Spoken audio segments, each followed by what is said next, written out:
Viewers আসসালামু আলাইকুম। আজকে আমরা আসছি এই যে ঘেরের ভিতরে মাছ ধরতে। মাছ ধরা শুরু হয়ে গেছে। তো ওই যে দেখুন জাল মেরেছে পানিতে। আমরা আসছি মাছ ধরতে ঘেরের ভিতরে। তো অলরেডি এই জুম্মানে যে মাছের জাল মেরেছে, তো প্রথমবারেই আমরা পেয়েছি একটি ভেটকি মাছ বা কোরাল মাছ, এদিকে বলে পাতারি। এই যে দেখতে পাচ্ছেন, আপনারা একটু দেখাই যদি। ভিউয়ার্স, প্রথমে আমরা এই যে এই মাছটা পেয়ে গেলাম। এটা দেখেন একবারে নদীর, এটা এই ঘেরের সাথে নদীর সংযোগ আছে। এটা হচ্ছে পাতারি মাছ বলে বা ভেটকি, যেটাই বলেন। স্যার একটু ধরেন তো।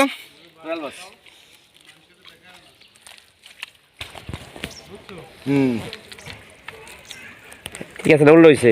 আর এই দিকে ধরেন। কোন দিকে ধরতেন? ক্যামেরা ঘুরে ধরেন।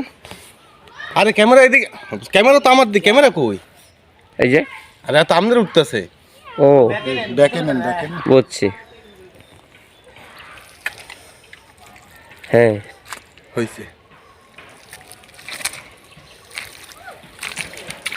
আপনি তো ক্যামেরা করতে পারেন না, আপনি নিয়ে তো করতারি না মানে অবশ্যই করতারি।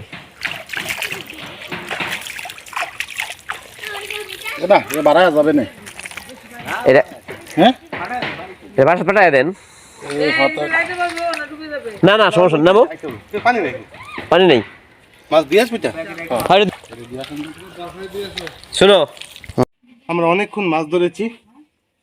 পাতারি মাছ যেটা বা কোরাল মাছ, ওইটা তো রান্না করার জন্য তো আগেই চলে গিয়েছে, কারণ আমাদের সময় খুব কম।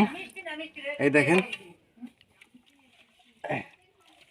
এখানে আছে চায়না পুঁটি, তেলাপিয়া।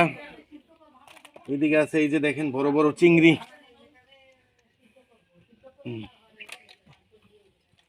তারপরে এর সাথে আছে এই যে দেখেন, এই যে এটা হচ্ছে, এটা এক একটা চিংড়ি। এটা হচ্ছে বাগদা চিংড়ি, এই যে বাঘের মতো। আর এটা হচ্ছে হরিণের চিংড়ি, খুব সুস্বাদু। এটা অনেক সুস্বাদু, এটা হরিণের চিংড়ি। এই যে দেখেন আরো অনেক মাছ আছে, কিন্তু আমরা ওইভাবে তো মাছ ধরতে পারি না। তো এই জন্য এই যে এটা দেখতে পাচ্ছেন, এই যে ট্যাংরা, এটা অনেক বড় হয়। আমরা ওরকম ভাবে তেমন ধরতে পারিনি। গামছা টামছা কিছুই নিয়ে যাও নাই। মা বাবা বল ওই যে একটা মাছ পড়ছে রে নিচে।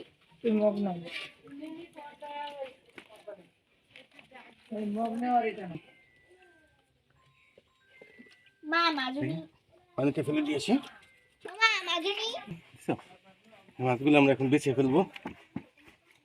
এই যে চিংড়িগুলো আলাদা, আমি আলাদা একটু করতে তুমি বলতেছি। বাবা কিছু মাছ এখানেও রাখো দয়া করে। দাঁড়াও, এখানে করে নিচ্ছি, বেছে নিই। এই দেখো বাবা চিংড়ি পড়ছে। দিদি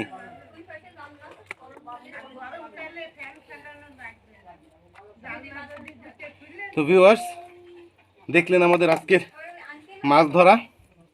আমরা এই যে চিংড়িগুলো আলাদা করে ফেলবো। তো আশা করি আমাদের ভিডিও আপনাদের ভালো লেগেছে। যদি ভালো লেগে থাকে আমাদের ভিডিওটা অবশ্যই একটি লাইক দিবেন, কমেন্টস করে আপনাদের মতামত জানাবেন। আর আমাদের চ্যানেলটি অবশ্যই সাবস্ক্রাইব করে দিবেন। সে পর্যন্ত সবাই ভালো থাকবেন, সুস্থ থাকবেন। সবাইকে ধন্যবাদ।